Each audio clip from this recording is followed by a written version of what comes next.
السلام عليكم ورحمة الله وبركاته. واش هي أحوالكم وأموركم؟ نتمنى تكونوا كامل بخير وهانين.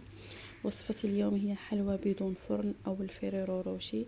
طريقتي طريقة مبسطة، راح تكون محشية بكريات الشوكولا هادو متوفرين في المحلات، محلات لوازم الحلويات، ويمكن تحشوها باللوز، مكسرات، اي حاجة تحبوها.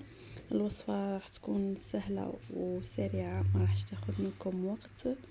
عملتها بطريقة مبسطة، يعني ما فيهاش مكونات بزاف.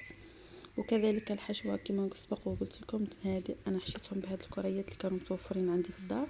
بصح نتوما تقدروا تبدعوا في الحشو، يعني اي حاجة تحبوها تقدروا ديروها، او اي حاجة متوفرة عندكم.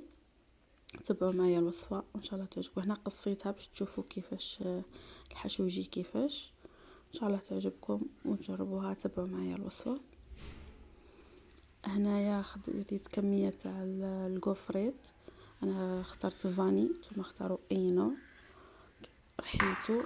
كذلك ضفت له هنايا مكسرات، كان عندي لوز، ثم تقدروا ديروا اي حاجة تحبوها او اي حاجة متوفرة عندكم. هنايا راح نلموهم بشوكولا طاحتيني. هي الكمية مش محددة، يعني كما نقول قد ما تحبوا. والحاجة اللي فيه مليحة انه اولا اقتصاديا، يعني هاد المكونات مش حاجة كبيرة، وثانيا انكم يعني يخرج لكم كمية لا باس بها، يعني كمية معتبرة. انا راح نلموهم بشوكولا طاحتيني كما تشوفوا هنا. بعد ما لميتهم نبدا دروك نحشي فيهم.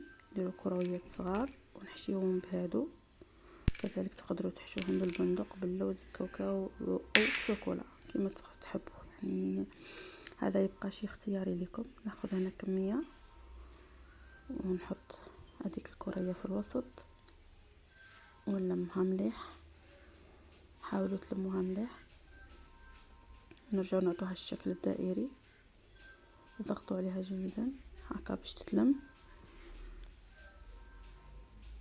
هكا. حاولوا تزيروهم شويه تشكلوا عندكم كريات. كملوا كامل الكميه اللي عندي.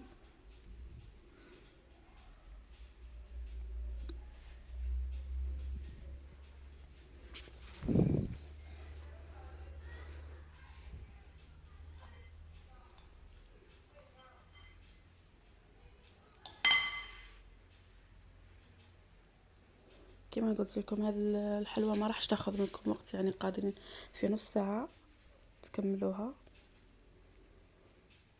ما تاخذش وقت. وكذلك مشي مكونات بزاف، يعني حاجه بسيطه تقدروا تكونوا متوفرين عندك في الدار تخدميها نورمال.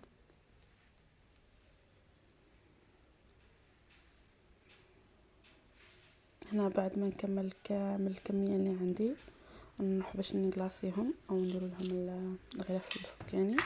هنا ندوب كميه من الشوكولا، بعد نضيف لها مكسرات. انا مكسرات اختياريه، يعني الحاجه اللي تحبيها، كاوكاو، لوز، بندق، اي حاجه متوفره عندك. نضيفوا حوالي ملعقتين هكا، نخلطوهم.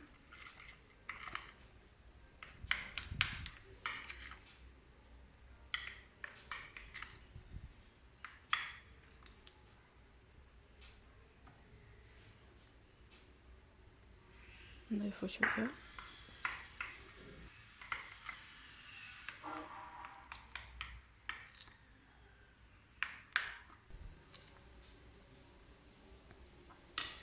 هنا نبدا نقلاصيهم بالحبه. تحبوا تغمسوهم كاملين او ديروا الطريقه اللي ندير فيها انا، الحاجه اللي تناسبكم. هنا نغمروهم كامل بالشوكولا هذيك، كامل الحبه. نحطوهم هكا على بابي كويسون باش ينشفوا. راح نكمل كامل الحبات اللي عندي بنفس الطريقه.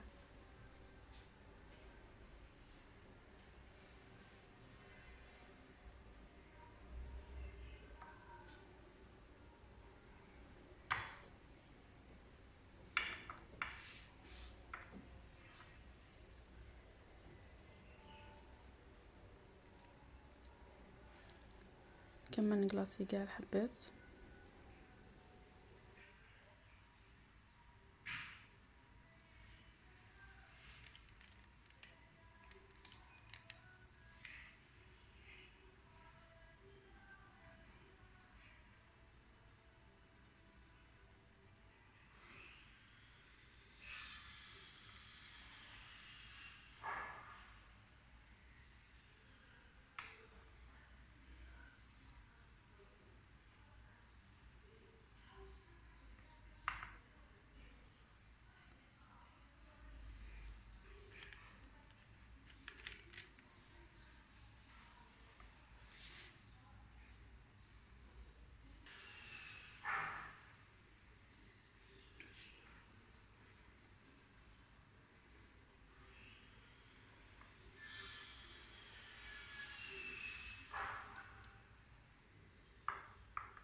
كان هذا هو الشكل النهائي للحلوى اللي حضرتها معكم اليوم. بالنسبة للكريات هذه البيضاء فهي كانت نفس المكونات، يعني غوفريت فاني مرحي، وضفت له كمية من المكسرات ولميتهم بالنيسلي، نيسلي عادي، نيسلي أبيض، وكذلك حشيتهم بنفس الحشو. كما تحبوا تحشوهم بحشو أخضر، يعني هذا يبقى اختياركم. كذلك بعد ما كورتهم وحشيتهم غطستهم في الشوكولا بيضاء ومن بعد في النوات كوكو هكا باش يعطيهم هذا الشكل. كما كنتم تشوفوا في الحلوى هكا مقصوصه، يعني كراهي باينه، تجي داخل كما نقولوا طريه وفيها القرمشه هذيك تاع المكسرات وتاع الكوفريت، ويبقاو حاكمين رواحهم، يعني ما راحش يتبدل الذوق تاعهم. كانت هذه هي وصفتي اللي شاركتها معكم اليوم. ما تبخلونيش بلايكاتكم، وكذلك اللي عنده اقتراح او كومنت او حاجه خليهم لي تحت في الكومنت سيكشن، واللي مش مشترك في القناه يا ريت يضيف لي اشتراك. وشكرا لكم على المتابعه.